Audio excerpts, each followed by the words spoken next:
Hello everyone, আসসালামু আলাইকুম। Nurse academy বিডির পক্ষ থেকে আপনাদের সবাইকে স্বাগতম এবং শুভেচ্ছা। সাথে আছে আমি মোহাম্মদ শারাফাত।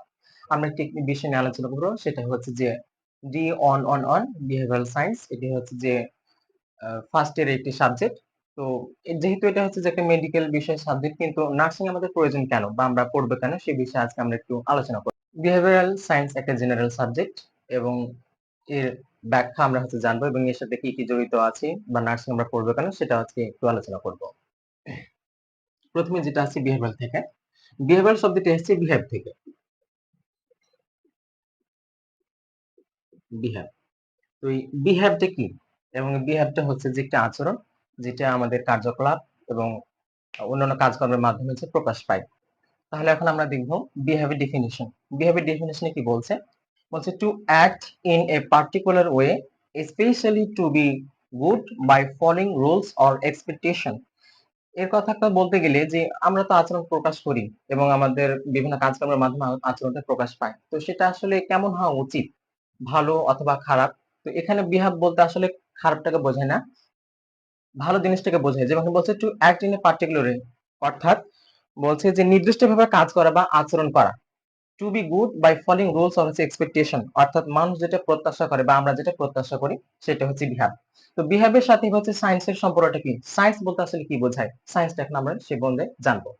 তাহলে এখন আমরা দেখবো সায়েন্স বলতে কি বোঝায় বা সায়েন্সটা কি। Science science is a way of understanding the world around us. Science হচ্ছে যে আমাদের চারপাশকে বোঝার যে বিষয়টা সেটা। এর সাথে রয়েছে ইট ইনভলভস আস্কিং কোশ্চেনস, অর্থাৎ প্রশ্ন করা, মেকিং অবজারভেশন, পর্যবেক্ষণ করা, কন্ডাক্টিং এক্সপেরিয়েন্স, অর্থাৎ হচ্ছে যে অভিজ্ঞতা, অ্যানালাইজিং এভিডেন্স, অর্থাৎ তথ্যকে প্রমাণ করা। তাহলে সায়েন্স বলতে আমরা বুঝলাম যে আমাদের চারপাশে যা কিছু আছে সেগুলোকে হচ্ছে যে প্রশ্ন করা, পর্যবেক্ষণ করা এবং সঠিক তথ্য অনুশীলন করা, যাতে আমরা পরবর্তী সেটাকে কাজে লাগাতে পারি। তাহলে জানতে পারলাম আমরা বিহেভ কি, সায়েন্স কি, এবং এখন আমরা জানবো বিহেভিয়ারাল সায়েন্স কি। আচ্ছা, তাহলে এখন দেখি আমরা বিহেভিয়ারাল সায়েন্সের ডেফিনেশন কি বলছে। Behavioral science. Behavioral science is a branch of science which deals with psychology, sociology, anthropology, in which the action and reaction of human and animal are studied through observation and experiment methods. অর্থাৎ behavioral science হচ্ছে আচরণ বিজ্ঞান, একটা আচরণ বিজ্ঞান। Behavioural science একটা আচরণ বিজ্ঞান in the branch of science, অর্থাৎ বিজ্ঞানের, which deals with psychology, যেটা হচ্ছে সাইকোলজির সাথে ডিল করে, সোশিওলজির সাথে, anthropology in which the action, অর্থাৎ আমরা যা কাজ করি সেটির উপরে, অ্যান্ড রিঅ্যাকশন, অর্থাৎ বিপরীতে আমরা যেটা কাজ করি সেটার সাথে, অফ হিউম্যান অ্যান্ড অ্যানিমাল, সেটা হোক প্রাণী অথবা মানুষ।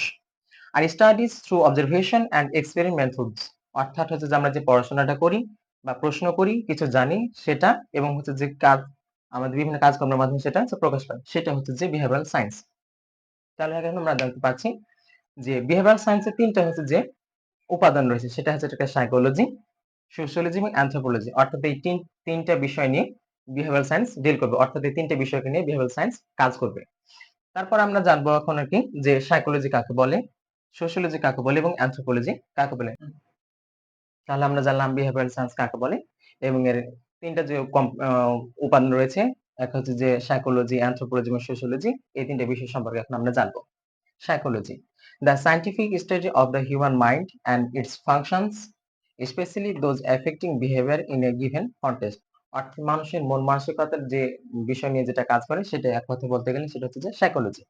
এবং অ্যানথ্রোপোলজিটা কি? অ্যানথ্রোপোলজি হচ্ছে the study of the development, structure and functioning human action society. অর্থাৎ অ্যানথ্রোপোলজিটা হচ্ছে যে সমাজের গঠন, তার কাজ এবং তার উন্নতি, সেটা হচ্ছে অ্যানথ্রোপোলজি। এবং সোশিওলজি কি? সোশিওলজি হচ্ছে the study of human societies and cultures and their development.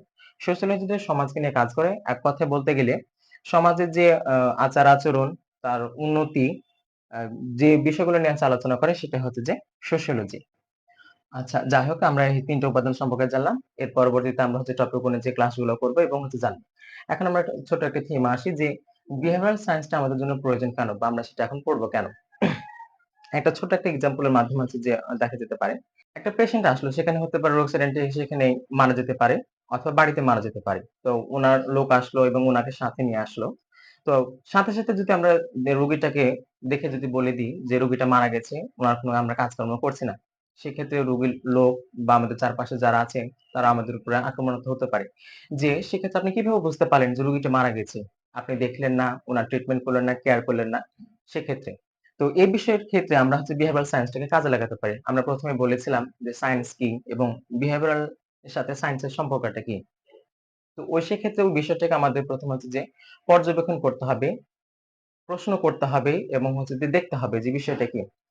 আমি যদি সেক্ষেত্রে হচ্ছে আমি জানি যে পেশেন্টটা হচ্ছে মারা গেছে। কিন্তু পেশেন্ট যে পার্টি গুলা আছে তাদের সামনে বা আমার চারপাশে যারা লোকজন আছে তাদের সামনে আমি জানার পরও যে তার হচ্ছে কেয়ার করছি বা উনাকে বাঁচাতে চেষ্টা করছি।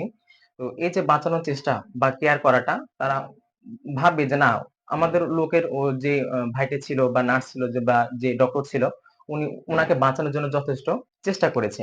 তো সেক্ষেত্রে উনাদের যে হচ্ছে দায়ভারটা আমাদের উপরে কিন্তু আসে পড়বে না। তো এই বিষয়গুলোকে আমরা হচ্ছে যে ওভার করার জন্যে বা সিচুয়েশনটাকে হচ্ছে মেইনটেইন করার জন্যে আমরা হচ্ছে যে বিহেভিয়ারাল সায়েন্সটা পড়ছি আরকি। যে ওই যে প্যানিক সময় বা ওই যে হচ্ছে যে ঘটনাগুলোর সাথে আমরা কিভাবে ওগুলোকে হচ্ছে মোকাবিলা করে ওভারকাম করতে পারি। ধন্যবাদ। আজ এই পর্যন্ত। পরবর্তীতে আমরা টপিক অনুযায়ী বিষয়গুলো আলোচনা করব। আসসালামু আলাইকুম।